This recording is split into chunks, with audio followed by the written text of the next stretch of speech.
Welcome everybody back into Nerd Sesh. As always, I'm Carson Breber and alongside me is Logan Camden. And today we've got a wonderful NFL show for you all. And we're going to start it off with our power rankings, which we're going to make a bi-weekly tradition here, hit on them every 2 weeks. Logan, we're going to talk about our top 10 teams today, and we'll start with that top spot. Who is the number one team in football to you right now? I've still got the Kansas City Chiefs in my number one spot. They're number one until further notice. I have to see them fall before I'm even tempted to move them down my list. They've won 9 consecutive games dating back to last season. That's including the playoffs. They've got the best quarterback in the game today. They've got an elite defense. And I think their skill position talent is better than last year. So I've been consistently underwhelmed by the Chiefs this season. I want to see some more convincing victories, some dominant wins over teams, but the Chiefs keep winning. So until they lose, they're going to stay atop my power rankings. I do not have the Chiefs at number one, Logan, and I hinted at this. I touched on this in the monologue that I delivered after the Monday night game, but I have the Buffalo Bills in my number one spot. I think that they've been significantly more impressive than the Chiefs thus far. I think that Josh Allen is playing currently at a higher level than Patrick Mahomes within the scope of this season. It hasn't been close. I'm not saying I think he is the best quarterback in football. I'm saying he's clearly playing as the best quarterback in football right now. But also, I just like the balance of this offense a lot. I love the depth of weapons. I thought it was a very underrated group, and I think that we've really seen there's a variety of skill sets here. Josh is spreading the wealth really nicely. The play calling is better. And I think that this defense has the clear potential to be elite. When you have Terrell Bernard out there and Taron Johnson out there and Matt Milano out there later in the season when they're all healthy, this Bills defense just continues to churn out diamonds in the rough. Dorian Williams now this year, Jamarcus Ingram. You think about all the dudes who emerged last year. They're really well coached. They draft very well on the defensive side of the ball. And so I'm confident in their ability to be a high-end defense. And I think that they're the best offense in football. Man, with the level Josh is playing at, with this play calling right now, Josh is just playing perfect football. The creation is all-time special, and he's not making mistakes. This is a crazy stat. We're obviously very early in the season, but the 2013 Broncos, Logan, the best offense ever in the regular season, averaged 2.83 points per drive. The Buffalo Bills this season are currently averaging 3.53 points per drive. Again, only 3 games, but it's been a pretty flawless 3 games of football from them. So I thought this team was underrated throughout the offseason. I have been extremely impressed. They're the number one scoring offense. They're number one in point differential. They're checking all the boxes for me right now. They do not have any questions in the way that even the Chiefs do, just because the offense has been limited. The offense has been unimpressive. So I still have the Chiefs at number 2, but there's a big gap in how well the Bills and Chiefs have played this year. Kansas City has been outgained by over 100 yards in total. They've won all 3 of their games basically on the last play. And I haven't loved the play calling. We've talked about this, but they've continually become more conservative. Their pass-run balance this year is kind of crazy. It's 52% passes, 48% runs. They are really committing to putting the ball on the ground, and that's been decently effective, but it doesn't make them as dynamic an offense. Every other year, the Mahomes era, they've been at least 60% passes. So we've noticed that Pat has made some bad decisions this year. I thought this offense would look a good bit better than last year's, and obviously Hollywood Brown hasn't been out there and won't be out there for a long time if he does return this season, but I just thought injecting that speed with him and Worthy would make a pronounced difference. So far, it's been pretty similar. Travis Kelce, only 69 yards in 3 games. I think he's taken another step back athletically. The Chiefs, again, I still have in my number 2 spot because I have so much respect for the defense, for the coaching in high-stakes moments, for Patrick Mahomes being, in my opinion, the best quarterback that we've ever seen play the position. But they are more vulnerable than I expected. I thought this team had the potential to be a juggernaut this season, the most complete version of the Chiefs that we've seen, and they haven't looked like that. I know the defense is really good. I know the offense can do it when they need to, but I'm just seeing a higher, more explosive ceiling with the Bills' offense. Yeah, I think in the big moments that the Chiefs are going to do what they need to do when they have to show up, when their backs are against the wall. I agree with you. The Bills have looked better through 3 weeks, but I just have a different level of faith with the Chiefs. And in a lot of ways, I feel like they have come out the gates a little bit slower, maybe just because they've won 2 straight Super Bowls. This team, I think doesn't have to fully exert themselves and hasn't exerted themselves in a way that they've needed to. I do think the Bills have looked better through 3 weeks, but there's just a different level of faith I have with the Chiefs with what they've shown. As Travis Kelce, I think his regression is getting blown a little bit out of proportion. Kelce takes on a lot of double teams and triple teams, and I think in a lot of ways that's opened up guys around him. Rashee Rice is eating this year. He's having a monstrous season. I think this receiving group is still better than the group that they had last year, bringing back Juju Smith-Schuster with the addition of Xavier Worthy. And, I just still believe in this team. And I think the Chiefs have a chance to maybe be one of the best defenses in the NFL again this season. So I'm just going to need to see the Chiefs slip up before I'm ready to dethrone them in my power rankings. But the Bills have looked like a world beater. They're number 2 in my power rankings. They haven't blinked offensively, as you mentioned. They're the number 1 scoring offense. Josh Allen this season, 9 total TDs, 719 total yards. He's number 1 in QBR, number 1 in passer rating, number 1 in air yards per attempt. And around him, it's the best offensive coordinator, running game, and wide receiving group that we've ever seen. And defensively, they've won at every level, and they're not fully healthy. They're number 2 in defensive yards per play. They're the number 7 scoring defense right now. And this is without Matt Milano, Terrell Bernard, and Taron Johnson. I don't know. I just need to see the Chiefs lose before I'm ready to knock them down a peg. Like I said, I think they've been underwhelming, but I just don't think the Chiefs have been really tested. And I think that it's kind of a testament to how great the Chiefs are that they can almost sleepwalk through some games and still come out with victories, that they haven't thrown their best punch yet, and they're still winning games. I think the Chiefs are vulnerable in a different way. I don't think they're some juggernaut, but I also don't think that they've done anything to warrant them not being considered the best team in the NFL right now. But the Bills have been very, very good. As you said, performance-wise, outside of the first half against Arizona, they've played perfect football. The Bills have looked great. Let me ask you this, They've Logan. looked phenomenal. Whose offense do you like more? Do you like Buffalo's or Kansas City's offense? I'm going to take Mahomes. You like Kansas City's offense more? All I'm saying, Carson, is that it's been 3 weeks. That's all I'm going to say. I think the Bills have looked better, but I don't know, man. I have a different level of faith in the Chiefs that when they need to click in the gear that they're going to. And I think the offensive gap that the Bills might have is a little bit offset by the defense. But these teams are close. I'm not going to act like they're not. That's why the Bills are number 2. It's very close. And honestly, I feel like this is the best Bills team that they've had, and it's closer between them and the Chiefs than it ever has been before.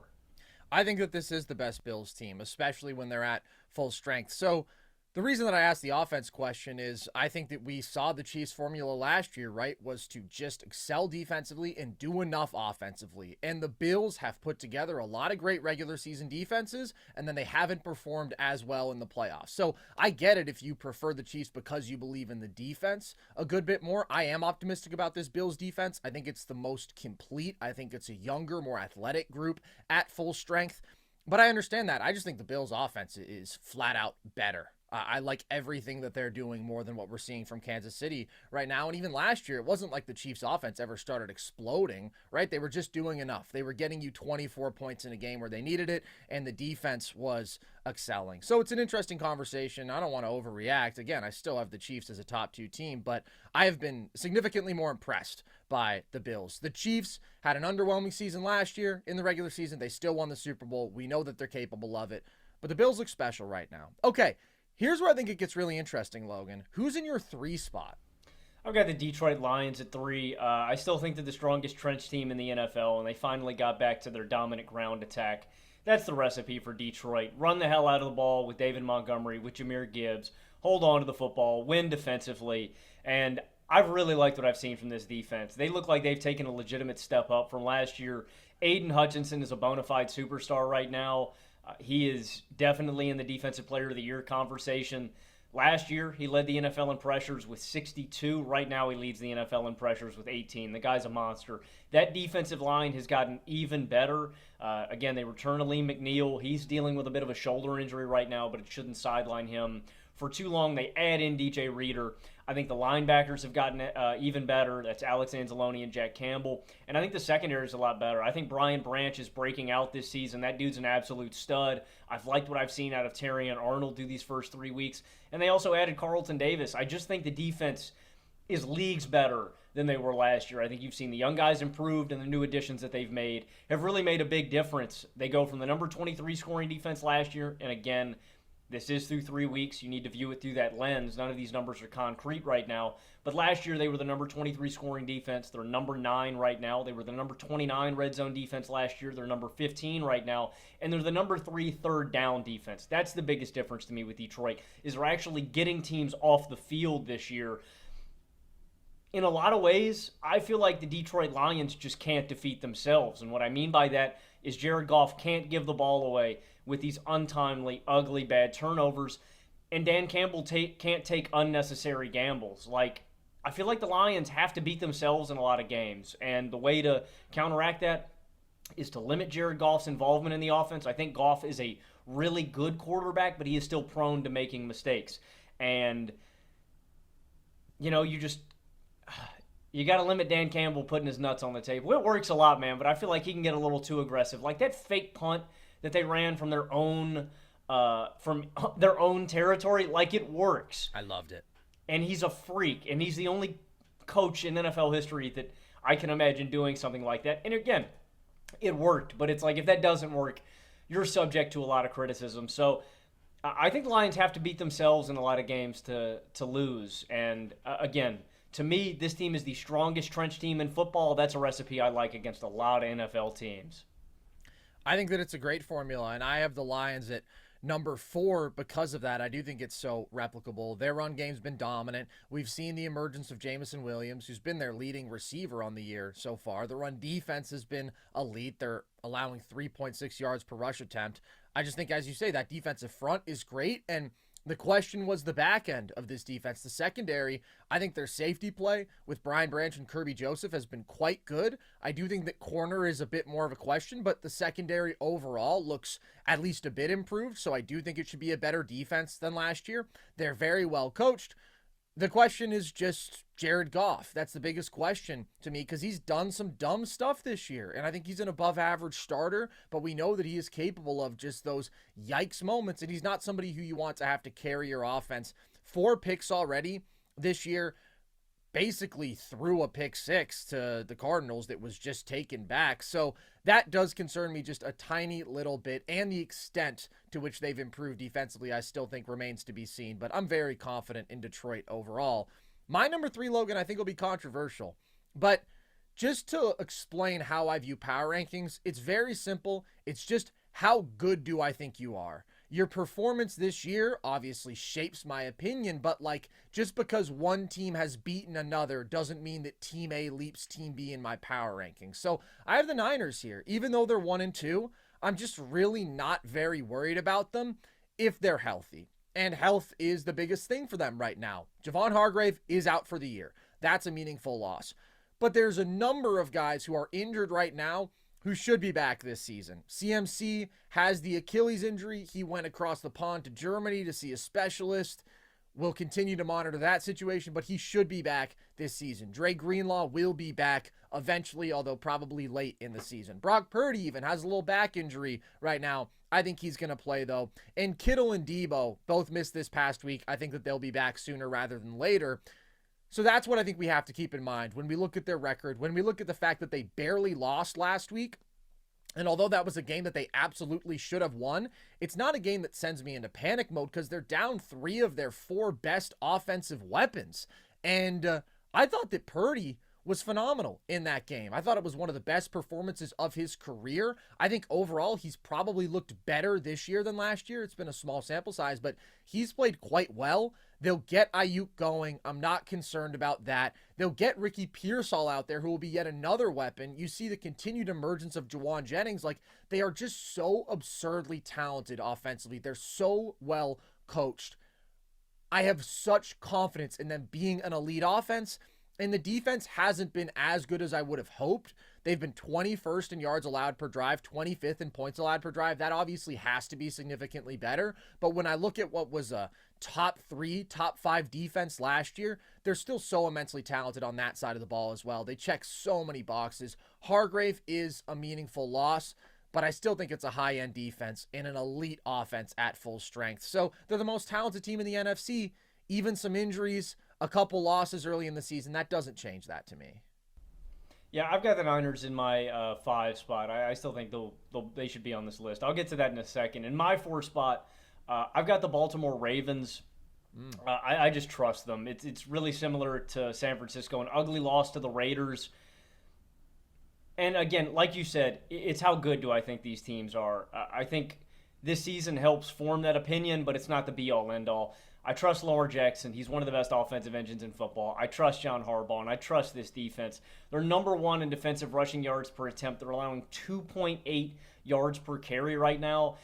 And if they can commit to establishing the run and just weaponizing Derrick Henry and Lamar Jackson, and it's not just the offensive line and their struggles, right? I do think the offensive line is a little bit worse than last season, but it's also the play calling, right? You see how much it stressed Dallas's defense trying to defend the read option with Lamar and Derrick Henry, and that's just such a simple play call that's almost unguardable. You know, Lamar makes the right read, and it's pick your poison. It's do I want to go after Derrick? Do I want to go after Lamar? Neither option is a great one because Derrick's either going to rumble for 5 or 6 yards or Lamar's going to break a big one for a first down. To me, it's about Baltimore continuing to just dominate on the ground. And if they commit to that recipe, I think they're going to be a very good team. Again, I believe in Lamar. I believe in this defense. I believe in Harbaugh. I'm a little bit concerned about the Ravens' passing attack, and we'll get into that a little bit later in the show. I have some numbers around that. That's probably my biggest red flag about this team, along with their offensive line. But this team's great in the regular season every year. I think this is the best skill position talent Lamar has ever had around him. And the Lamar-Derrick Henry combo is this is not hyperbole. It's one of the greatest quarterback and running back tandems I've ever seen in my life. I believe in that combination. That's why they're number 4. I have the Ravens just a couple spots lower. I have them at number 6, and I do think that the Cowboys win made me feel better about them. I thought that their offensive line performed much better in what's not an easy matchup, shouldn't be an easy matchup against that Cowboys defensive front. And like you say, it's just how completely they committed to dominating on the ground. Like, they should be far and away the best rushing attack in football. They're averaging 5.9 yards per attempt. You mentioned how insanely effective the read option is, especially with how late Lamar is pulling that ball. Like, it is 2 insane threats, and it is very well disguised. So that is obviously their formula to being a damn good offense. Defensively, they do have to be better, though. This is a team that we basically pencil in as an elite defense every year, but they suffered some legitimate losses in the offseason, and they're 26th in points per drive allowed right now. Most significantly, though, they collapsed late against the Raiders, allowed scoring drives on their last 4 defensive possessions to lose that game, and then damn near did the same thing to the Cowboys. Couldn't get a stop down the stretch. All of a sudden, that goes from being a complete blowout to a 1-score game in the final minutes. They have been great against the run, as you mentioned. It's against the pass where they've struggled so far, and I don't really expect that to continue.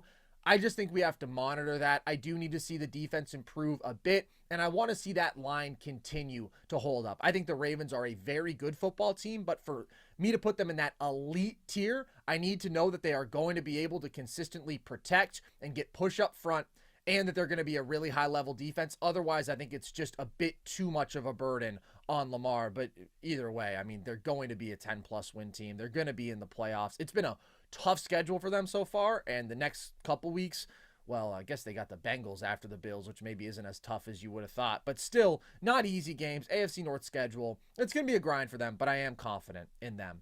My number 5 team, though, Logan, is the surprise team of the year so far, and I bet that fans of this team are already furious that we haven't mentioned them yet.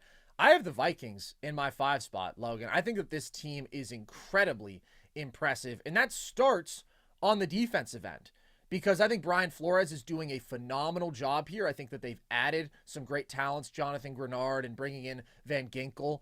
They have the most sacks in football. They're 4th in pressure rate. They've been great against the run, 3rd in rushing yards per attempt allowed, great against the pass, 7th in net yards per attempt allowed. And I really, really like the front seven here. I like their safeties with Harrison Smith and Cam Bynum. I think the corner play is solid. And again, I love Brian Flores as a DC. And the offense has also been very good and should, on paper, only get better because they're only adding talent. They'll get back TJ Hawkinson midway through the season. You'll have Jordan Addison healthy and involved in this offense. I think those are two damn good receiving options. And we know that they can run the ball. Well, they've been very efficient there. I love Aaron Jones. I thought he was a phenomenal signing. KOC is just a great coach. He's a great play caller. And so I think that they have real potential to be the best defense out of these top teams in the NFC who we're talking about, them and Detroit and the Niners. Like, I think that defense is playing that well right now. And then the question offensively, because you know the skill position talent is there and the play calling is there, is just, can Darnold play at that Purdy Goff level? He obviously has so far. He's been very, very good so far. And I don't think it's unreasonable to expect that. You're not overtasking him here. He has the arm talent. He's matured as a processor of the game. I still want to see it hold up for longer. And that's the only reason that I don't have them as my number one team in the NFC. I just think we're 3 weeks into the Sam Darnold experience. The results have been very encouraging. We need to see it sustained for a little bit longer. Same goes for the defense. We need to see it sustained for a bit longer. This has been the most impressive team in the NFC. They beat the 49ers. They have been outstanding. And I undersold them in the preseason. There's no question about that. It's just, let's see it for a little bit longer before we have them in that top 3 range for me. Yeah, they're number 9 for me, and that's the only reason why. I completely understand an argument for this team being higher on the list. They've got to win over the Niners. They've got to win over the Texans. Not just to win over the Texans, too. I mean, they dominate the Texans. Mm-hmm. I just need to see it for a few more weeks. The one thing I am ready to declare is that this is going to be one of the best defenses in the league this season. And I think maybe they have the best edge/linebacking core in the league when you look at them in totality. I think Blake Cashman and Jonathan Grenard were massive, massive gets. Cashman's been all over the field making plays. Grenard has been in the backfield a lot, but they also bring in Van Ginkel, who has been huge. Like Cashman, Van Ginkel, Grenard, Patrick Jones II.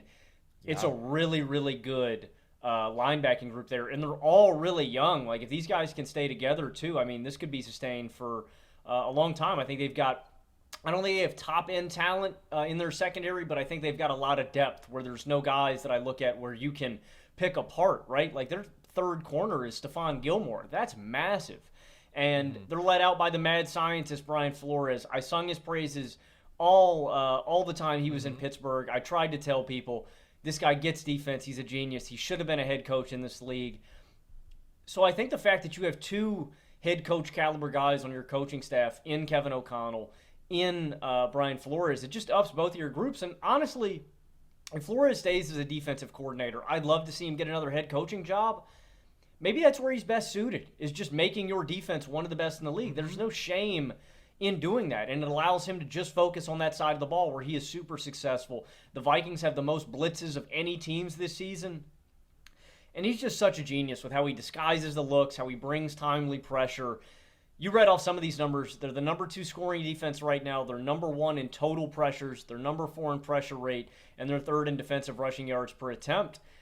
And I think they've got an uber-talented offense, and I trust Sam Darnold to float the boat. Number 3 scoring, number 3 third down offense. The skill position talent is great. The offensive line is really improved. I think they've got a star tackle duo in Darisaw and Brian O'Neill.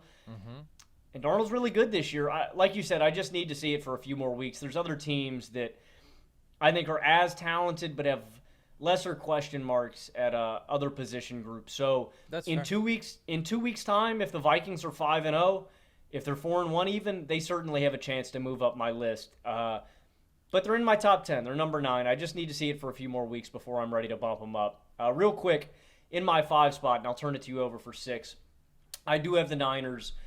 They're just way too talented to have them lower or off my list.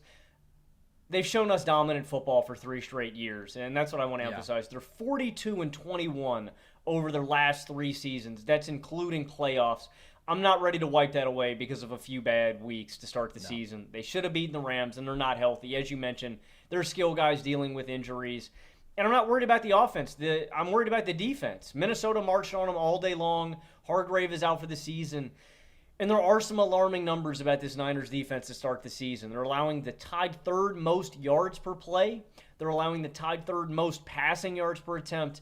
And they're tied 12th in most rushing yards per attempt. So I have to see improvement over the next 2 weeks from the defense to bump them up. But they're much too talented to leave them out of my top 10 or to have a dramatic fall off. Again, the Niners just have a consistency to them that I believe in. Absolutely. To me, the biggest concern for the Niners is just if this does turn into a 2020 season 2.0 and you're just not healthy. You're not healthy for the entire season because those injuries are stacking up, but I'm being optimistic in that regard, and I do think that they are a damn good football team when healthy. The last thing I'll say in relation to the Vikings, the reason I do feel comfortable already having them in my top 5, the defense looks awesome. Again, we'll see exactly how awesome it is, but like I said, I think it very easily could be the best out of those elite NFC teams. And the NFC is just interesting because if you look at the Vikings, what's the biggest question mark? I think we would still agree, even though everybody's singing his praises and he's played very well, that it's Sam Darnold, right? That would be the biggest question mark for them, the quarterback position.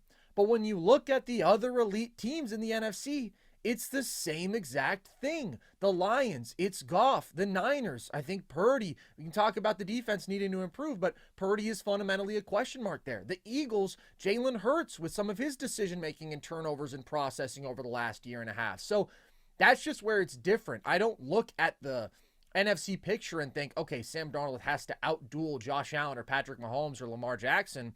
I think the Minnesota Vikings are a damn good football team who can run the ball, who have really good receiving talent, who are going to bring pressure defensively and probably do very well on that side of the ball. And then Darnold just has to execute, and he has to play as well as whoever's across from him, if that's Purdy, if that's Goff, if it's Hurts, and I don't think that that's unreasonable to expect. So that's why I'm already a little higher on them. I just think they're a really, really good all-around football team, and I feel fine about the quarterback position in a conference where quarterbacks are very flawed. My number 6 is the Ravens, so we already touched on that. Who's in your 6th spot? I've got the New York Jets in my 6th spot, and it really does come down to the QB position with these next few teams. I just really trust Aaron Rodgers. I know people may be underwhelmed by his stat line through 3 weeks. I don't care. The guy's got juice on his ball. He can still move a little bit and create. He's still the smartest player on the field at all times. Aaron Rodgers can lead the Jets to a Super Bowl. They're wholeheartedly in my Super Bowl contenders tier. I like the skill position talent around them. Garrett Wilson, Breece Hall, him and Alan Lazard still have something special going. And I trust Saleh in the defense. And in comparison to the team in my number 7 spot, I'll go ahead and spoil it, Philadelphia. I like the Jets' defense more than Philadelphia's. I like Philadelphia's skill talent and line more than New York's. But I trust Aaron Rodgers way more than I trust Jalen Hurts. And that makes all the difference in the world to me. And the only thing holding back the Jets from climbing higher on my list is this offensive line. I think when you see them get matched up against a really good D-line like the Niners, they got eaten alive. Mm-hmm. That's the one thing that's going to put a ceiling on this team, and it scares me about their Super Bowl prospects. I don't know how they're going to hold up against elite defensive lines, but I like the Jets a lot, man, and I really, really still believe in Aaron Rodgers, even at this ripe age of his, man. I'm really high on the Jets, and again, man, quarterback's the most important position on the field. I got questions about Hurts. I got a few more questions that need to get answered about Sam Darnold. I don't have that with Aaron Rodgers, man. I have full faith in Aaron Rodgers. I get that. I have the Eagles 7 and the Jets 8, though, so I'm flipped with you. I think that we've been defenders of Aaron Rodgers and the Jets. A lot of people just jumped ship on them after week 1. It didn't make sense to me. And look, they've got to be tested against another good team. But there were a lot of people who were thinking that, like, the Patriots were going to give them a battle on Thursday Night Football, and they just absolutely bludgeoned them. And I thought that was a fantastic performance from Aaron Rodgers. Some of the throws that he's still capable of making, the raw arm talent, the angles, the placement of the ball, the touch, the anticipation, like, he's a genius. He's a surgeon. He is absolutely surgical out there, and that is going to be the one limitation of this Jets offense. I don't think that they're going to have a ton of crazy, dynamic, explosive plays, but if you just need somebody to methodically march you downfield, Aaron Rodgers is one of the best quarterbacks in football to do that. Still, he just puts the ball where only his receiver can get it so consistently, and he's moving better, and that's the formula for me. It's take care of the football, Lean on your elite skill position players and your very smart, experienced quarterback and just do enough offensively, and then your defense is going to be absolutely dominant. This is the formula I bought in on with the Jets. I think that we saw it in week 3. So I do like them. I just think there are still some questions about the line. We do still know that the offensive ceiling isn't that high, whereas the Eagles are a very different story because they're immensely talented. They much more feel like a boom or bust sort of team any given week over the course of the season. The offensive talent is ridiculous. Skill position talent, which to be fair, they don't have right now because A.J. Brown has been out. Devontae is concussed now after a very dirty hit, which I hated. I thought that was disgusting. But the line is great. Saquon is amazing, playing like a top 3 running back in football. So I think this upcoming week for them is going to be a challenge because the receivers are down. Britton Covey even is out now. Lane Johnson is concussed. Like, that's rough. But long term, there's no season-ending injuries to key players. All these guys should be back. Most of them back pretty soon. So that's not a concern for me. This offense is stacked. But I am worried about Jalen Hurts. He's got 6 turnovers in 3 games. We've talked about this, but he just has struggled to read the field over the last year and a half. His time to throw 2 years ago in that Shane Steichen offense where he was super efficient, where his role was simplified in some ways, even though he was an exceptional player that season, his time to throw was 2.76 seconds on average. This year, it's at 3.17, which is easily the longest in football. He just has to make better decisions, and he has to make decisions quicker. I am still worried about the defense. They're 21st in yards per pass allowed. They're 30th in yards per rush allowed. They're 27th in pressure rate. I thought the first 2 weeks were very bad. They have to improve there. Week 3 was a step forward. I thought that their defensive front was excellent against the Saints. They're so talented. That should be the case. They should reach that ceiling more often. But yeah, I'm worried about them in some key spots. If I'm worried about your coach, your defense, and your quarterback, normally I'd probably just be out on you. The Eagles are just such a freakishly talented team on both sides of the ball because even the defense is still so talented. Like, I just can't be out on them. But if you were talking about them as like a Super Bowl contender, that's where there's just too many red flags. However, when we're just in this tier of like solid playoff team, it's ridiculous how talented they are as a football team. So I still have them at 7. I completely agree with what you just said. I just haven't seen enough from Hurts, this defense, or Sirianni to move them higher. Sirianni is still prone to bungling games away with atrocious decision-making. Hurts is still prone to gifting games away with ugly, inopportune turnovers. But they are way too talented, and they're missing key guys. A.J. Brown with a hamstring, Devontae Smith with a concussion. I don't know if you saw this one. Their projected receiving core for next week is Jahan Dotson, Paris Campbell, and Johnny Wilson. Loaded. So, Johnny Wilson, ASU legend. Not very good at football, but dude very just big. Got drafted because he was big. I want to touch on that. The Devontae Smith hit. I don't know what the referees are doing on that play. We've seen them consistently blow plays dead when a guy's forward progress is stopped. Or, who was it? There was a quarterback that got wrapped up last week. Anthony Richardson, or that was... I can't remember exactly who it was, but a quarterback got wrapped up, got the throw off, but they blew the play dead even though he got out of the sack without... It might have been Brissett. I can't remember exactly who it was, but they blew the play dead. And so that's where I was confused with the Devontae one. Devontae's got 2 or 3 Saints on him. He's a $180. He's obviously not going anywhere. Mm-hmm. That's on the refs. Like, it's a dirty hit, but I cut the D lineman a little bit of slack because they hadn't blown the play dead yet. And it's like, all right, well, I'm going to bring this guy to the ground. But still... But it was also just such clear helmet to helmet. Yeah, no, that's what I was just about to say. Yeah. He's a 300-pound man that led with his head. Yeah. I put that on the ref, so you got to blow that play dead, man. You're leaving Devontae. Like, you're hanging him out to dry. It's an ugly play, and I hope Devontae gets fully healthy. But the one thing I want to emphasize with the Eagles, because they're so talented, all their flaws, all the things that we want to see them clean up, they're one Saquon Barkley reception away from being 3-0, and we're likely having different conversations about Philadelphia if that was the case. Against all very solid teams. Exactly. And so I may have still had them down here at number 7 with my concerns. Like you said, dude, those are 3 massive red flags. Coach, quarterback, defense. But they're very, very talented. And I can never be out on a team that is talented. So the Eagles are in at number 7 for me. Okay, so I have the Jets at 8. Who's in your 8 spot? I've got the Texans at number 8, and I feel like Vikings fans are going to be upset because I do have them one spot above them. It's a reputational thing. We're 3 weeks into the season. The Texans showed me all last season that this was a very good defense and a very good offense. I also believe in C.J. Stroud in this offense considerably more than the Vikings with Sam Darnold. And that's no shade at Darnold. Darnold has been, like, if we were doing an MVP level hierarchy at this point in the season, Josh Allen's probably your MVP. Sam Darnold's probably not dragging that far behind. We can drop it probably. No, he's pretty far behind. I mean, we're only 3 weeks in. Listen, I'm just glazing Josh. Yeah, I know. I'm just saying you don't see 134 passer rating every year, do you? I don't blame you. To me, the Texans' loss to the Vikings is interesting. I know that they lose 34-7. You dug yourself a 14-0 hole. You just could never dig yourself out of it. Again, your game script turns into a different way. It's a little harder to battle back. I think this offense is going to be fine. I am a little bit concerned about the defense because they do lose Blake Cashman. They do lose Jonathan Grenard. Both jump ship from Houston to Minnesota. Right now, the defense is number 6 in passing yards allowed per attempt, and they're number 10. This is most allowed, to be clear, rushing yards per attempt. Those are not good marks. I got to see this defense bounce back in a big way, but I believe in this offense a little bit more than Minnesota's just because I have belief in C.J. Stroud, and I think the defense is going to look better. Again, this is just coming over from last year. The Texans have showed us for a longer period of time that they're a better football team. But the Vikings have unequivocally looked better through 3 weeks of this season, and they drubbed the Texans like a drum last week.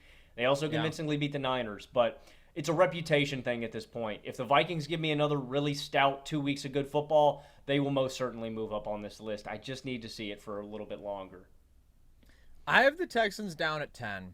I do think that the Vikings are just a more complete football team. There's a lot that I really like about Houston. Love their quarterback, love their receiving core, but I'm really worried about that offensive line, and I'm really worried about the run game. Week 1, they went out there and they had a very successful day on the ground, but since then, 113 rushing yards over their last 2 weeks. I just think they're one-dimensional there right now, and I mean, you don't think that... Not to cut you off, you don't think that has to do with the game script? I mean, I attribute their struggle to run the ball against Minnesota is just because you're trying to throw yourself back in the game. But what about against the Bears? And against the Bears also. Chicago's a damn good defense. Yeah, but CJ was kind of running for his life a lot more than we're used to, and he made some great plays out of structure, but that was the concern about this Houston team. That's why I thought everybody should have pumped the brakes a bit, not on them being the division favorite, obviously I thought that they were, but on being like an actual rising contender imminently, because I was still worried about that line, and I was still worried about the run game, and that remains the case. I think when you're this talented at quarterback and in the receiving group, the instinct is just to say, oh yeah, they're going to be an elite football team, but I don't think they're elite outside of those positions. And defensively, I do think that they're solid, and the Cashman loss is significant. They lose Grenard, but they replace him with Danielle Hunter, so it's like you're swapping a pretty elite player for a pretty elite player. I'm not worried about that. I just think they're a good but a clearly flawed team. That's where I'm at with Houston right now. I thought that was exposed. I mean, they played a couple of very close games in the first 2 weeks against two teams that have not looked very good overall. I just think that a team like Minnesota has more of a clear formula to dominate, because they can succeed so much on the ground, because they can win on the back of their defense. And then they also have the skill position talent. Houston, I think a lot of it rests on C.J. Stroud's shoulders. I still have them in my top 10, though. I think they're a lock to win that division. In my number 9 spot, Logan, I have the Green Bay Packers, which is an interesting team to rank because we haven't seen them with their quarterback out there since week 1, but I'm doing projecting to what I think they'll look like at full strength, how good I think they are at full strength. I know that they've played 2 bad teams since the Love injury, but I've been impressed by what they've done without him. I think, to me, that has just affirmed my confidence in LaFleur as a great coach. It's honestly built upon it, because I didn't think that he'd be able to do this with Malik Willis, who's also, by the way, looked very good in his own right, but still, like, we know what he looked like in Tennessee, and LaFleur is making him look very good out there, and he's come up with a great game plan. I think they're going to be able to really run the football. I do think that Jordan Love is a top 10 level quarterback. Now, that is going to be a huge question, a huge factor in determining their success this season, because week 1, he didn't look like that. He struggled, and we know that we only really have a half season sample of him playing at a really high level. but I do believe in him at the end of the day. So I think this offense is very good. The defense has been very takeaway heavy. So far, they got 9 takeaways. I think it's a decent group. I still need to see more out of them because they've played 2 bad offenses in the last 2 weeks, and the Eagles game was not good. It was not a good showing from them defensively, and I wasn't impressed by this defense coming into the season. But with their play calling, with their run game, with Love playing at the level he can, I think that this should just be a good team. I mean, I'm basically expecting them to look like I did preseason. I freaked out a little bit with the Love injury. I thought that their season could nosedive if he missed an extended period of time. They've weathered that storm very effectively. I was never the highest on the Packers preseason, so like I said, I'm basically back to where I was. I think they're like a 10-win solid playoff team. Yeah, I've got the Packers in my 10 spot. I also think I overreacted to the Love injury a little bit, but I think the most convincing thing and the thing that makes me buy into the Packers more is the fact that they're going to be able to run the ball in a way that they haven't been able to. They're the number 1 rushing attack in football through 3 weeks. They're number 2 in rushing yards per attempt. And when Jordan Love returns, I think they've got good wide receiver depth, solid offensive line. I do question if this defense is actually legit, though. I have not seen enough from this defense to be convinced. They forced 9 turnovers through 3 weeks, and so some people might take that stat and go, okay, this is an elite defense. They force turnovers at a really high level. Turnovers are just kind of an inherent thing that you can't bank on week to week, right? It's more situational. And so I'll commend them. 7 interceptions, 2 fumbles lost, but they've also been marched on in a lot of these games.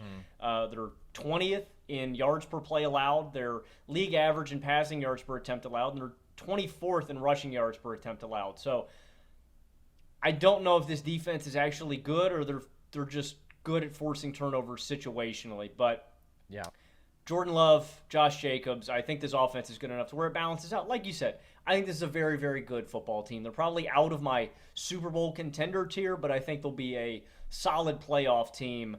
It's going to depend on how great Jordan Love looks like when he comes back, and it's going to come down to if I actually think this defense is really good. I'm just not there. Again, they've been a big play defense. There's a difference between being a stopping defense where you just shut down the opposing team's offense and a team that forces a lot of big play turnovers. So the Packers are in my 10 spot.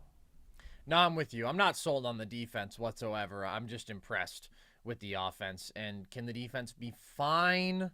Probably, but we'll see. The defense might be bad. I don't know. I think that they are going to be in that average sort of range. They've really got to be tested more, and they will this week against the Vikings. So that'll be interesting for the Packers. Big divisional game there. We'll see if Jordan Love is out there. That would be fun. Hopefully he is.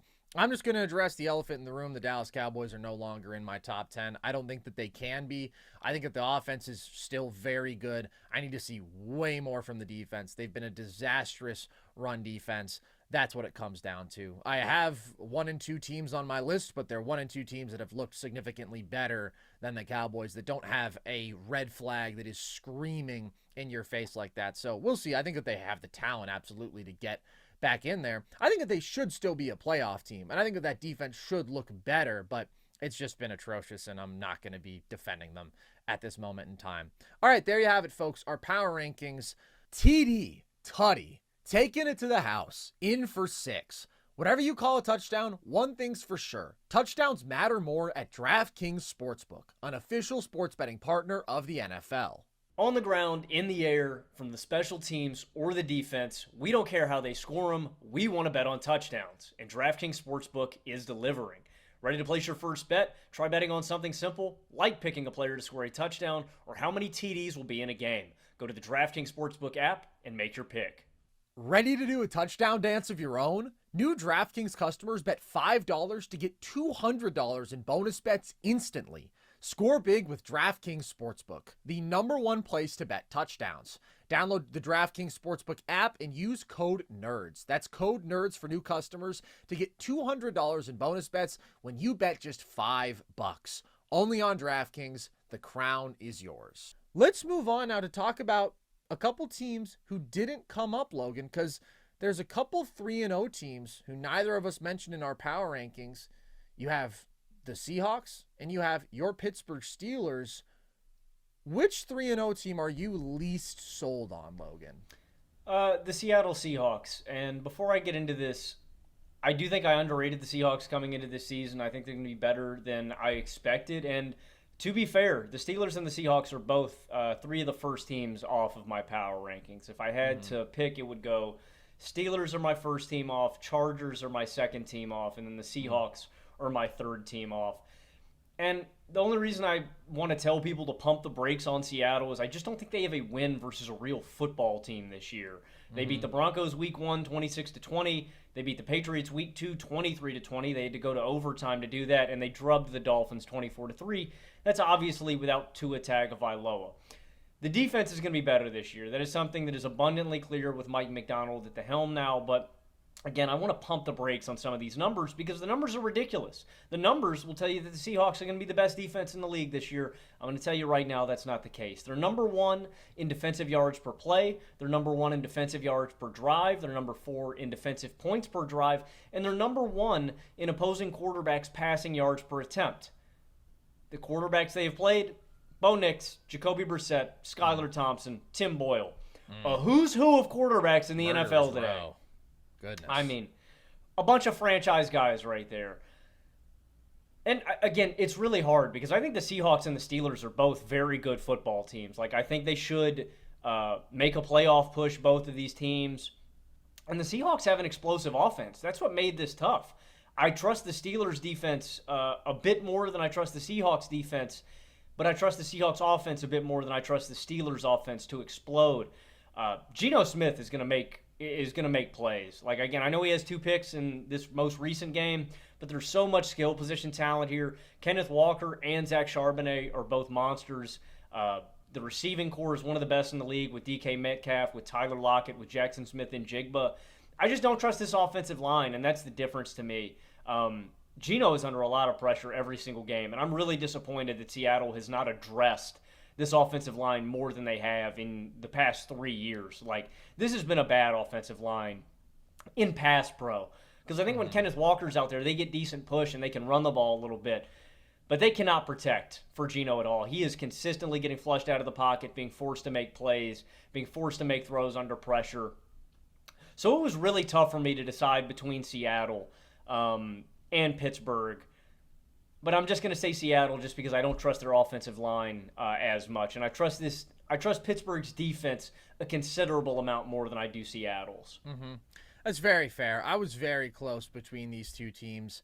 I'm going to say that I buy Pittsburgh the least. Shocker. Hey, man. No hate. No hate. What I've realized, Logan, and this has really changed my life, is that if you say no hate before anything, people can't be offended by it because it's so clear that my intentions are pure. I'm just speaking from the heart. I'm not trying to bring anybody down. Thank you, Ron Burgundy. Thank you, Ron Burgundy. Well, I just think it's a brilliant insight that I thought I would share with you all, and you can apply it in your own life. Say the most heinous thing imaginable to somebody, but say no hate, and they'll probably just dap you up after it. Unfortunately, Logan, I just know what this team's ceiling is because of their offensive limitations. And listen, it's been better this year, right? You are without Matt Canada, God bless. Justin Fields is playing the position at a higher level, clearly, than anybody that you've had since Big Ben, but they're still 27th in yards per play on offense. They're still 24th in points per game. Like, we just know you're not winning a playoff game with that formula. Now, this defense looks amazing, and that is something that you can bank on every week, and that's how they're sitting here at 3-0, and they've done that in a more impressive fashion than Seattle. So I think that there is a floor with Pittsburgh because of that defense that is higher than Seattle's, but I do think that Seattle has the higher ceiling. There are red flags with them. Their line is bad. They haven't run the ball very well. They've only beaten shitty teams, as you mentioned, and 2 of those were in close games. But I really believe in Geno Smith. I think his accuracy is phenomenal. I think he has a tremendous ability to avoid sacks considering the offensive line that's in front of him. He takes chances. He's audacious as a passer, and he has the arm talent to make a lot of those throws. And with these receivers, I think that he can carry this to be a legitimately good offense, and I like this defense. Absolutely, they are not as good as the numbers would tell you because they have faced terrible offenses. But I do think that they're quite talented overall, and I thought that they really underachieved last year. The secondary is stacked. Boye Mafe has been balling. Leonard Williams is great up front. I like the Dodson addition from my Bills a good bit in that linebacking core. So I look at their formula, and I think they can be a good offense and a good defense. And I look at the Steelers and I think they are going to be a great defense, but that offense is still so limited. I do worry about the Seahawks offensive line just getting eaten alive. And this defense still has to be tested. But if I'm thinking who has more of a chance to win a playoff game, which is kind of the meaningful standard, I do think that it's Seattle because I know that they have the offensive weapons to be in those games. Yeah, I mean, that's why the Steelers weren't in my top 10. If I had more faith in Pittsburgh's offense, they definitely would have been number 10 instead of Green Bay. We haven't seen a game in which the Steelers need to prove themselves in any meaningful way yet. And what I mean by that is that's why I never lost faith. That's why I never lose faith in this team. That's why I think in an individual game format, the Pittsburgh Steelers can beat anyone on the planet. That's how good this defense is. We're just going to need to see the team they are when they're pressed, when they are forced, when the defense allows a big shot play, when they get down by a score. That's when we can really gauge this new look Steelers offense. When they need to put points on the board, and I'm not just talking regular points, a field goal, when they need to put the ball in the end zone, can they do it? That's going to be the true test of the Pittsburgh Steelers. Again, I also think it speaks volumes kind of about the Steelers offense when that's the measuring stick. Can they score a touchdown? Yeah. I like the Steelers a lot. Again, I think they're going to be competitive basically against any team, but we haven't seen the Steelers play from behind yet. The Steelers are really good when it's 0-0. They're excellent when it's 10-0, when it's 13-0, when they have a lead.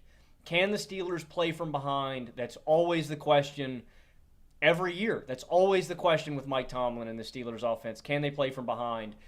When we see a game like that and the Steelers pull it off, that's when I will be meaningfully moved about this team. Until then, they're probably not going to touch my top 10. They're probably not going to be there. I just need to see more from the offense. But they're good, and this is the best Steelers team that we've seen in the last few years. I do think so. It's the best offense, which is a very low bar, but still the best. And it's probably the best defense, dude. I mean, they've just been ridiculous so far. They're allowing 0.84 points per drive, man. I mean, there's a lot of guys that deserve shout-outs. I think there's been a lot of meaningful additions they've made. As I've mentioned, Deshaun Elliott has been huge alongside Minkah Fitzpatrick. The biggest one is Patrick Queen. Patrick Queen changes the geometry of the Steelers' defense. When you have a guy at every level that can wreck the game, TJ Watt, Patrick Queen, Minkah Fitzpatrick, there's no weak spot in the Steelers' defense. Linebacker has been the biggest issue of the defense for a long time, ever since Ryan Shazier went out. That's no longer a question here. I agree with you. I think this is the best Steelers team in probably half a decade. Yeah. And there's just good depth, too, right? Herbig has been good.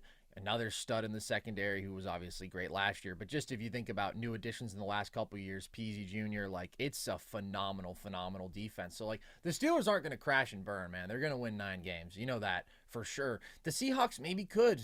Maybe the Seahawks defense isn't as good as I think. I do think it's an above-average defense. And maybe their offensive line and struggles to run the ball just ultimately make it so they get run off the field in a few games. That's why I'm saying there's a floor versus ceiling dynamic to this, but I am going to lean on the ceiling that I see with the Seahawks just by a bit. All right, Logan, we're going to move off of the teams for a minute. We're going to talk about a specific position that I think has been generating some very interesting discourse this year because of how much talent there is here. We're going to rank the top 5 receivers in the NFL. And I think at the top of this list is relatively clear, but it's really that 5 spot where I think things get super interesting. Let's start from the top, though, Logan. We'll just go. Who's your number 1 receiver in football right now? Justin Jefferson. Justin Jefferson's one of the best receivers I've ever seen. Route running, hands, separation, play after the catch ability. Justin Jefferson is a monster. Like, he's so technically sound, and he mends that, he combines that with just tremendous athletic ability. Justin Jefferson's a monster. Yeah. No glaze. By the way, this is another thing that everybody should write down. No hate erases whatever hateful thing you say. No glaze means that no matter how much you glaze, it's just because you're speaking from the heart. I mean, this really is true. But, like, he's perfect, bro. He's the perfect receiver. It's just ridiculous to have this mastery of technique, route running, hands, and athleticism. He's the most productive receiver to ever play the game. Last 3 years, he's 105 yards per game, and he dominates regardless of quarterback play. He was more productive with Nick Mullins last year than he was with Kirk. He averaged like 119 yards per game when Nick Mullins was the starter. I think that he is number one. I have a tremendous amount of respect for Tyreek Hill, whose spoiler is my number two, but there's just such an incredibly complete skill set and level of consistent production no matter what from Jettis that nobody can touch on a per-game basis, Logan. Nobody can touch in the history of this sport right now. Jerry Rice. I mean, I'm just saying, if we're looking at yards per game, obviously Jerry Rice is far and away the GOAT receiver, and he was so insanely productive for so long in an era when passing numbers were much lower. But Justin Jefferson's over 95 yards per game. I mean, that's number one all time. Just objectively, he's been the most productive receiver per game that we've seen. And objectively, Josh Allen's been the greatest per-game playoff performer. Talk to him! Hold on! Let him cook! I just want to pump the brakes. Don't. My boy Jerry's that guy still. My boy Jerry's dude, that guy. Of course, Jettis is by far. But Jettis legitimately has a shot at being one of the top 10 receiver of all time, which is very, very tough to crack. I also have Tyreek Hill in my 2 spot when we're talking about a game-breaking trait, his speed. I mean, he's the fastest man in football. And I think another cap in Jefferson's feather, I said that backwards. No, I liked it more that way. Yeah, you know what, man? We're just gonna roll with it. I'm putting caps and feathers instead of feathers and caps. That's kind of hard. Jettis has produced regardless of quarterback, and not that it's alarming about Tyreek, or I look at him in a different, way that he's struggling a little bit more with these backup. I mean, horrible quarterbacks. Tim Boyle shouldn't have a job. I don't know if Skylar Thompson should have one either. Miami, please, for Tyreek Hill's sake, go ahead and get Tannehill. Go ahead and get Flacco. Get Tom Brady's old ass out the booth. Just get somebody. I don't care who it is at this point. Take Jay Cutler's cigarette-smoking ass wherever he's at right now and get him on the field again. For Tyreek and Jalen's sake, Find Blake Bortles on a construction site somewhere ripping darts and get him out there on the field. Please. But it doesn't make me look at Tyreek in a different way. I still think Tyreek's number 2. He's the fastest man in football. That's an unguardable thing. And when you give him a competent quarterback, he makes plays. He's truly unguardable in that respect, man. He's one of one. And, just because Tua's not out there, I'm not ready to move Tyreek down or anything. I think it's Jettas, and then I think it's Tyreek. I think it's been that way for a little bit now. I think both these dudes are on trajectory to be top 10 receivers of all time. And, bro, listen, I don't want to get ahead of myself, but you talk about Jettis being on pace to be a top 10 guy. I think he's on pace to be a top 2 guy, man. I don't know. I think he's that sort of freak talent. And that's all due respect to Randy. Randy's an absolute freak. Randy, Megatron, and AB, it's really hard for me to consider Jettas. I just think Jettas going to have to do this for a little bit long. I mean, like, those 3 guys are 101. And Jettas is special. Jettas is special. I don't want to disrespect him in any way, but also, here's the thing, and we can't project longevity, but AB and Megatron are lacking a little bit in the longevity. It's not bad, but it's not at the high end of things. And Randy, the Minnesota years are insane, but then he takes a dip, and then he has the 07 season, and then he has a couple more good years with New England. But, I just think it's very possible that with the pace that Jettis has set to start his career, he could just put together more elite seasons than those dudes. So peak to peak is very close, but again, we're projecting here. I think there's a real opportunity, man. It's just unbelievable what we've seen him do regardless of who's throwing him the football. I could never put Justin Jefferson over Don Hudson. How dare you? Well, that's actually a great point, Logan. I mean, let's be real. We were just doing our post-merger rankings because in terms of outpacing the position, well, Jerry's probably still number 1. But let me tell you something. Don was running laps around these dudes. I mean, good God, he was the MVP of the league as a receiver. Him and his leather cap, man. Yeah. It was drip. Yeah, Don Hudson is untouchable. I do have Tyreek number 2, though. He just had back-to-back 1,700-yard seasons. He has the most game-breaking single trait in the league with his speed. It's just, as I said, I think Jettis is so insanely refined and complete while still being a real high-end athlete, and he is more consistent. I give him that number 1 spot. Who's in your 3 spot, Logan? I've got Jamar Chase, and you got to put two guys on him, man. You got to shade over. Jamar's a special talent. Like, I think if you're just looking at go routes, Jamar Chase might be the best in the league. Go. He's a monster. One-on-one, I mean, and you just see it. When you saw it in the Washington game. When Jamar had one-on-one, Joe Burrow was throwing that ball up to him, and he's expecting Jamar to win. Jamar's also great on out routes. He's a great route runner, super athletic, great hands, great body control. Him and 3 and 4 were really tough for me to decide between. I think Jamar's... Damn. I'll like CD is number 4 for me. It's so tough, dude. CD's a great technical receiver too. This was the toughest one for me to decide between. I marginally went with Jamar though. Boy, this is a tough one. I'm on CD though. I'm taking CD over Jamar. He's in my 3 spot. Jamar is an unreal athlete, right? Just an insane combination of strength and speed. And he's a damn good route runner, too. And you literally can't leave him on an island. As you say, we saw it twice in the Washington game. They tried to leave him one-on-one without safety help, and he just scored touchdowns both those times. Just as a vertical threat, he is completely absurd.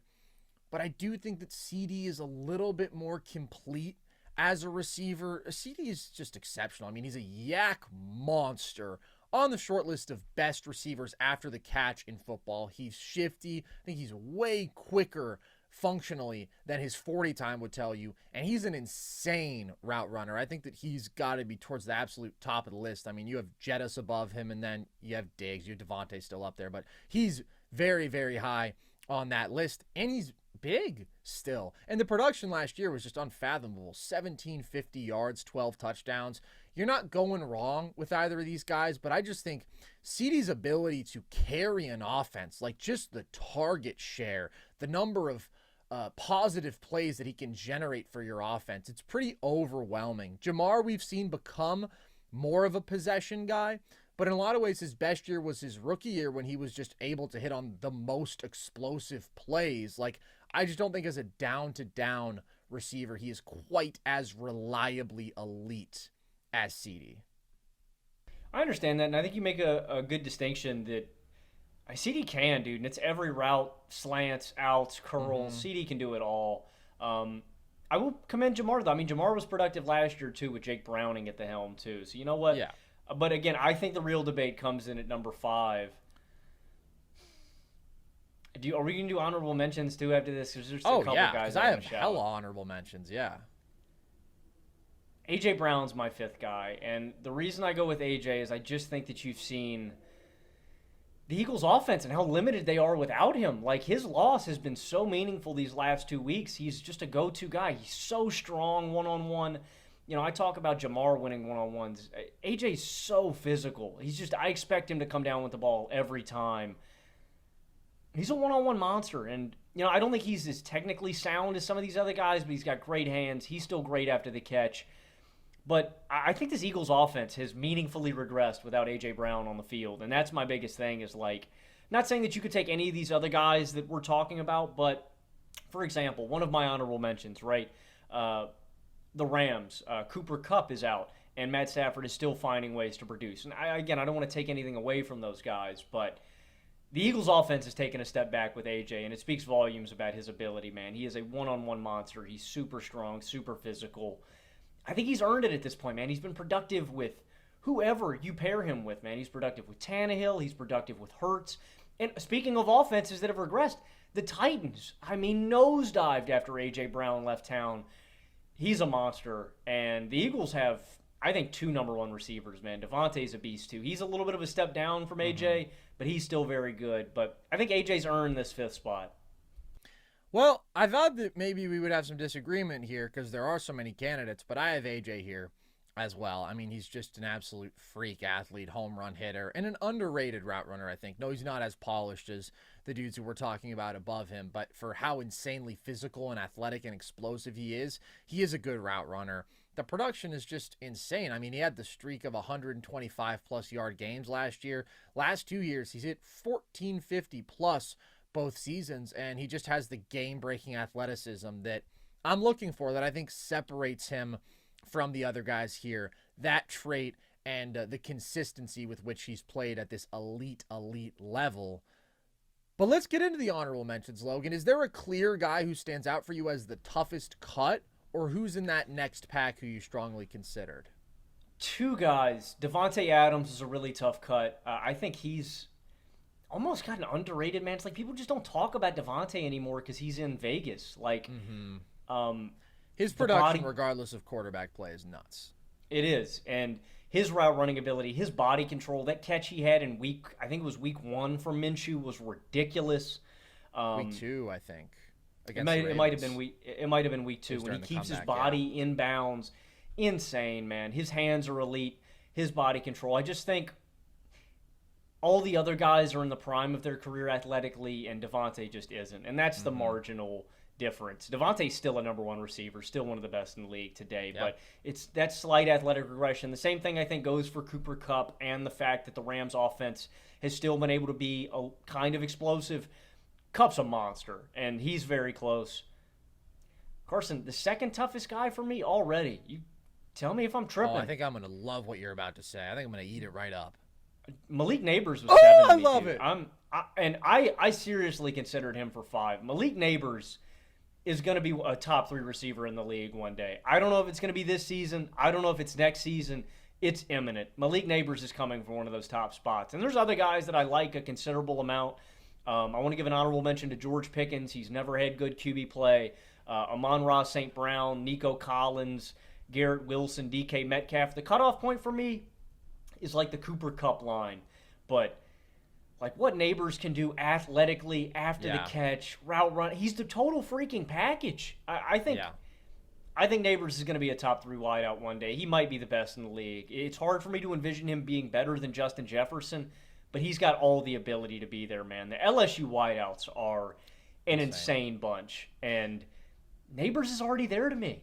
Yeah, no, Neighbors was on my short list off. I think that he's been absurdly productive. He's also got easily the highest target share in football. I think he's got like at least 5 more targets than anybody else, but he deserves it, man. I mean, just a complete freak athlete, right? 4.3, 540 with a 42-inch vert. You just see how explosively fast he is, and then you see some of the catches that he's able to make leaping in the air where he gets way up, he skies for these balls, and his body control is sensational. After the catch, his agility is nutty. He is an insanely complete freak athlete. I am so high on him, and I'm with you. I think that he is absolutely already top 10. He needs an honorable mention. I would shout out another guy who I think has emerged for him really last year was when it started, but just built on that this year. I think Nico Collins is very much in these conversations. Dude, he is just another exceptional athlete, 6'4", with 4.4 speed, and he's been so productive. If you just look at his last 17 regular season games, 1,555 yards and 9 touchdowns for Nico, and he's leading the league in receiving so far this year. I thought he was going to be the clear number 1 compared to Diggs, because I do think that Diggs regressed. He's still an amazing route runner, but just athletically, he's taken a step back for sure, and he has lived up to that. I would also shout out Amon-Ra St. Brown. He doesn't have the elite athleticism that we see from some of these other guys, but his technique, his IQ, his hands, really, really stellar stuff, and he's another super productive guy. And I think that you have to shout out Ayuk, because he's another tremendously complete receiver who you can get involved in a bunch of different ways, who can run every route, who's an explosive speed guy. So those to me are all the dudes who I think deserve a mention on the short list. It's crazy how stacked receiver talent is in the league right now. It is, man. I think it brings up some interesting debates about, I don't know about paying guys, man, and if you should go back out in the draft and invest there, or if you should pay your guy. It's loaded, dude. It's never been better, honestly. I mean, we're seeing I think this is the most talent we've ever seen in the league at that position. I agree. It's absolutely stacked, and I'm with you. It comes at the same time as dudes are being paid more than ever, and it makes some sense because it is such a valuable position, but it also just makes you think, like, if we're churning out multiple first-round studs every year who are producing immediately, should we be paying these dudes $35 million a year, $30+ million a year? I don't know. I think that you look at the position, and obviously you have a much longer lifespan than you do running back, right? And it's not as replaceable, but, like, I think it's a little bit more replaceable, not in terms of the simplicity of the skill set compared to running back, but just in terms of how many dudes there are, man. It's crazy. Every single year we're seeing studs in these classes. It's always a gamble in the draft, but the receiver hit rate has been pretty damn good as of late. All right, Logan, let's look forward to this week for a bit. We're going to quickly preview 3 games on the upcoming slate. We're going to start with the biggest one on the schedule in my eyes, Bills-Ravens, Logan. What are some keys for you in this game? What's your prediction? Yeah, this is the battle of 2 of the 3 best teams in the AFC. The Ravens are number 1 in defensive rushing yards per attempt. My big red flag about this game, though, they're 27th in defensive passing yards per attempt. We've just seen more uncharacteristic breakdowns on the back end from Baltimore. You saw it against Dallas. You saw it against Vegas. That's concerning to me when they're taking on Josh Allen in this elite passing game. And they're tied 7th worst in defensive yards per play with 5.7. So they just haven't been as dominant as we would have expected. Now, they do take on 2 good offenses, Kansas City and Dallas. I think that's a component of it. But Baltimore's got to prove something in this game defensively. I think they're going to be able to slow down the run a little bit, but it's going to be the battle of 2 Titans, man. Josh Allen and Lamar Jackson.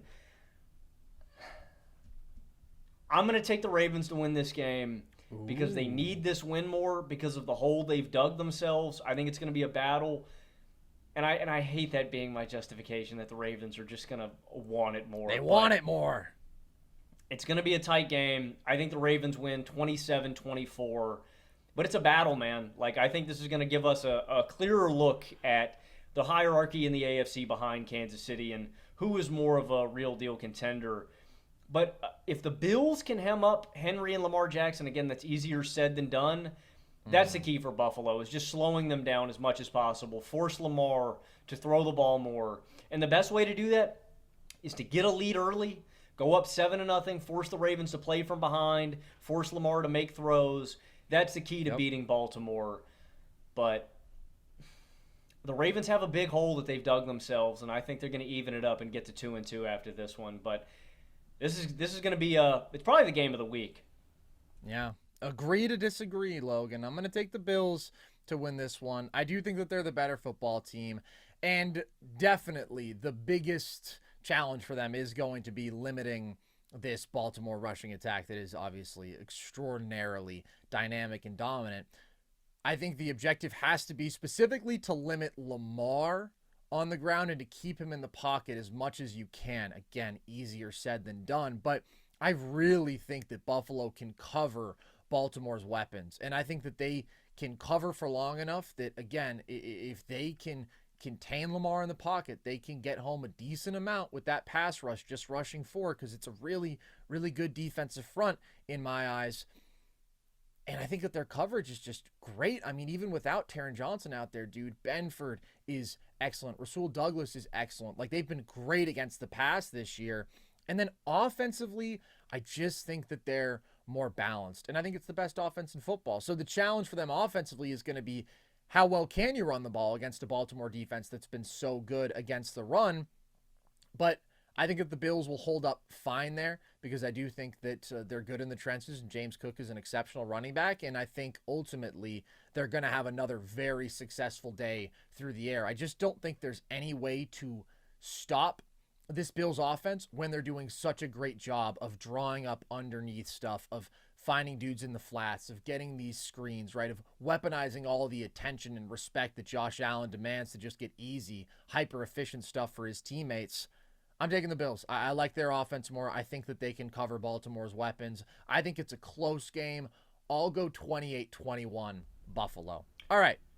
Do you have anything else on this game? Yeah, real quick. The only thing I wanted to add was I think you hit on a big key there about just keeping Lamar in the pocket. I think you saw this Bills defense struggle with Kyler Murray when he was able to do so, and Lamar's improved a lot in that regard over the past 2 seasons of making off-script plays happen, finding guys. Him and Zay Flowers Flowers and Likely really do have a special connection when the play breaks down, just chemistry-wise, knowing I need to get to this spot, I need to get here to find open space, and that to me is going to be the big challenge. I think the Bills defense can match their skill position talent, but it's about limiting the breakdown. I think they can hold up for the first 3 or 4 seconds, but after that, Who They can? got to hold up Lamar and make sure that he can't dance around in the pocket and make big plays happen. Agreed. I did think that they actually did a pretty good job of keeping Kyler in the pocket. I mean, he had a few scrambles in that game that were effective. Kyler just played a hell of a game, better than the stat sheet showed. But he was also just doing a great job inside the pocket of maintaining his composure, hanging in there, making some big time throws.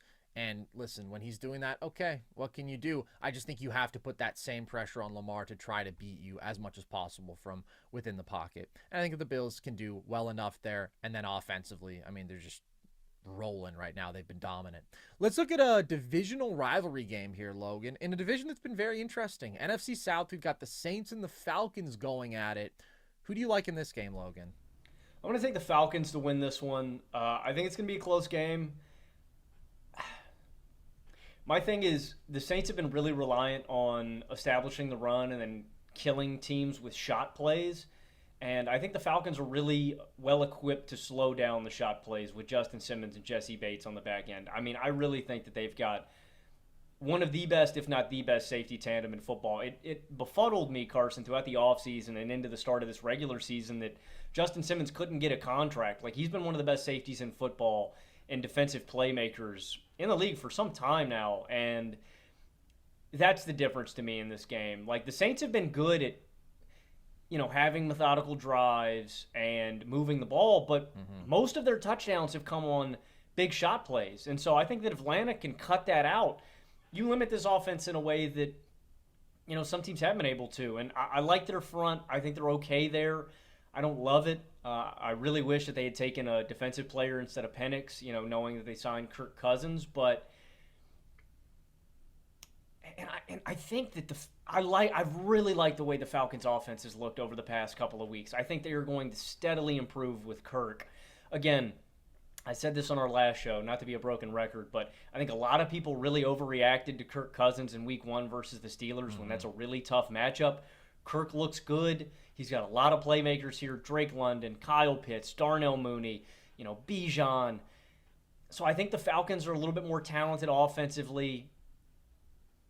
And I think that they're going to be able to spoil the Saints a little bit offensively. It's going to be a tight game, though. So I'm going to take Atlanta.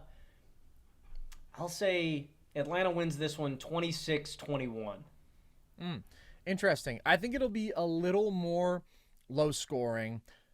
I'm also taking the Falcons, though. Part of this is just they're at home. I think these are two very even teams, but also I think that you hit on a big key.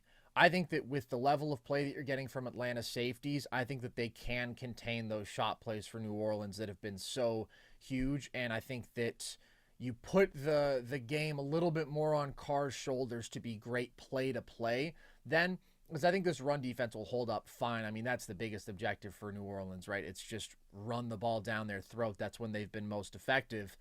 But then I think on the opposite side of the ball for Atlanta offensively, they should be able to run the ball pretty effectively here, and that is also kind of the key component for their offense. That's their bread and butter that gets them going. So I like Atlanta's ability to accomplish their key objectives in this game.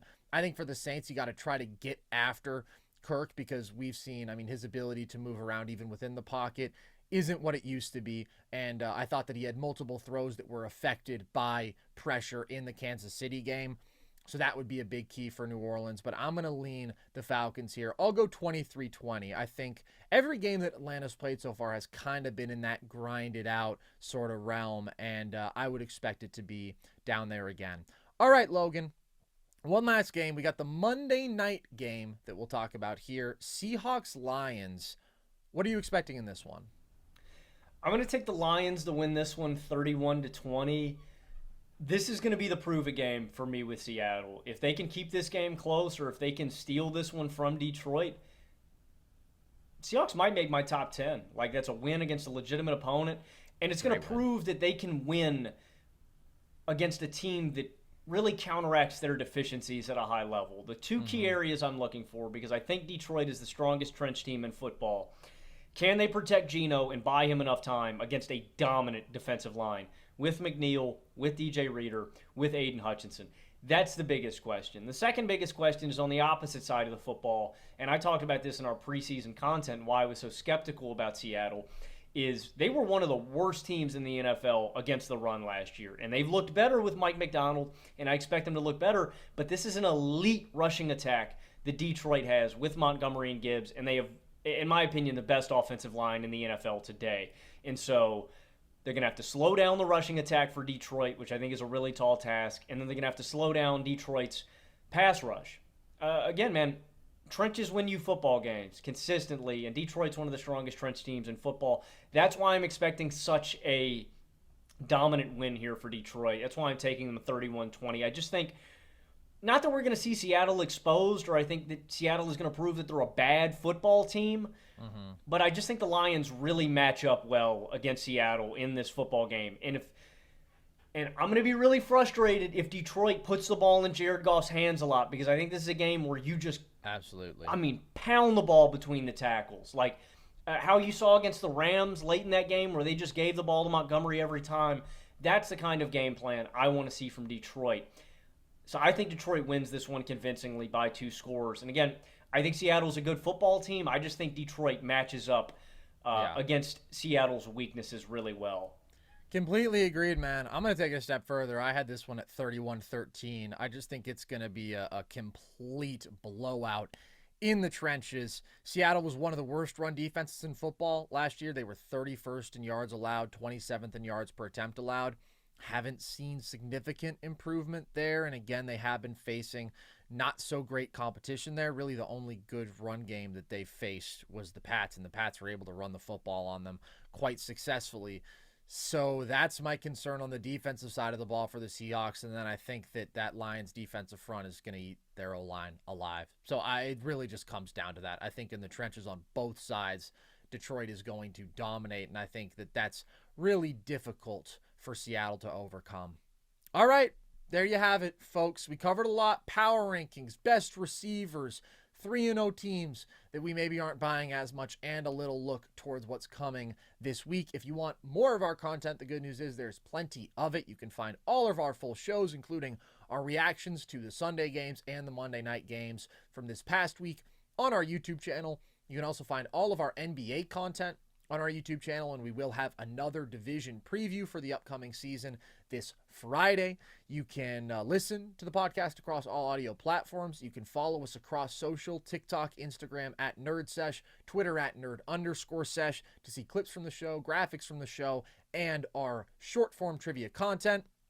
You can also join our Discord if you want to chat with the fellas, to start a dialogue. The link to that is at the link tree across our social media bios. And real quick, a few of you have reached out to us asking about merch. Merch is down right now on the Volume site. They're doing a little bit of a transition, but we're trying to get a link that you guys can use specifically for Nerd Sesh stuff. So I'll keep you guys posted on that. Hopefully we have an update soon. So with that, as always, appreciate you guys. I've been Carson Brabber.